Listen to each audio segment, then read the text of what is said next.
गांव में एक बुढ़िया माई रहती थी। उसकी बेटी थी निर्मला।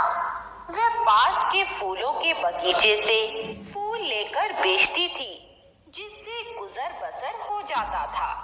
निर्मला की शादी की उम्र हो चुकी थी, लेकिन उसके योग्य कोई लड़का नहीं मिल रहा था और जो मिलते थे वह इतना दहेज मांगते थे कि वह देने में असमर्थ थी।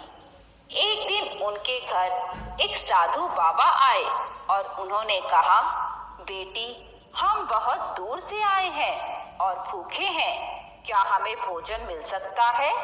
यह सुनकर बुढ़िया माई ने कहा, हाँ हाँ महाराज, आप बैठिए, मेरी बेटी अभी भोजन तैयार कर रही है। यह सुनकर साधु बाबा वहीं बैठ गए और उन्होंने भोजन किया। भोजन करने के बाद बाबा ने कहा, माई, क्या तुम्हें कोई कष्ट है? मैं भोजन करते समय देख रहा था कि तुम दोनों माँ बेटी कुछ परेशान लग रही हो। बुढ़िया माई ने कहा, बाबा, मेरी बेटी शादी योग्य हो गई है, किंतु धन की कमी के कारण इसका विवाह नहीं हो पा रहा है। जो कुछ भी हम कमाते हैं उससे बड़ी मुश्किल से गुजर बसर होता है। साधु बाबा ने निर्मला से कहा, तुम पूरे 1 साल तक सभी एकादशियों का व्रत करो और साल में एक बार आने वाली देव उठनी एकादशी का व्रत पूरे दिन पूरी रात बिना जल ग्रहण किए करना। अगले दिन प्रातः ही जल ग्रहण करना। यदि ये व्रत तुमने कर लिए तो तुम्हारे सारे कष्ट मिट जाएंगे।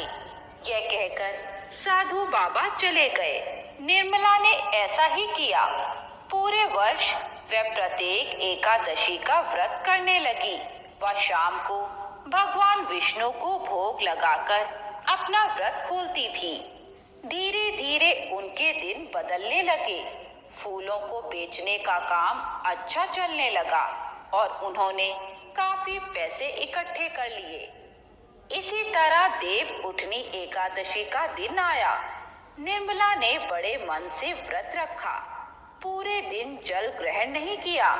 अगले दिन सुबह सूरज उगने पर निर्मला ने विष्णु जी की पूजा की।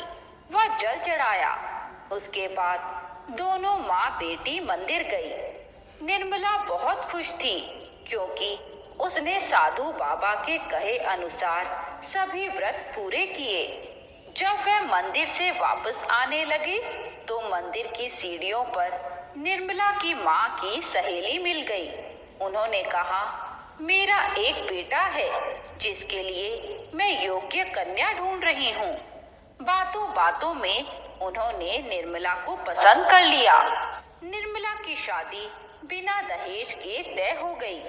शादी के दिन वही साधु बाबा आए। निर्मला व उसकी माँ उनके पैरों में गिर गई।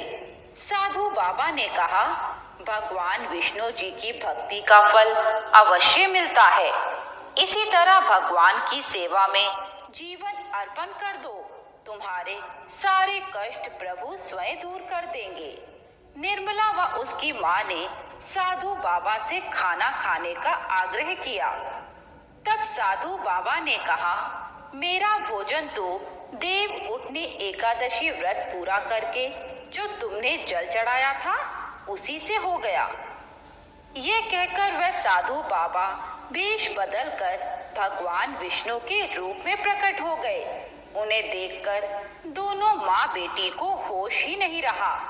कुछ ही समय बाद वह अंतर्ध्यान हो गए। तब उन्हें समझ आया कि भगवान स्वयं उन्हें रास्ता दिखाने साधु के वेश में आए थे। देव उठनी एकादशी का महत्व इतना है कि भगवान स्वयं किसी भी रूप में भक्त को दर्शन अवश्य देते हैं। हे प्रभु, इसी प्रकार देव उठनी एकादशी का व्रत स्वीकार कर भक्तों की सभी मनोकामना पूर्ण करते रहना। भगवान विष्णु व माता लक्ष्मी की जय हो।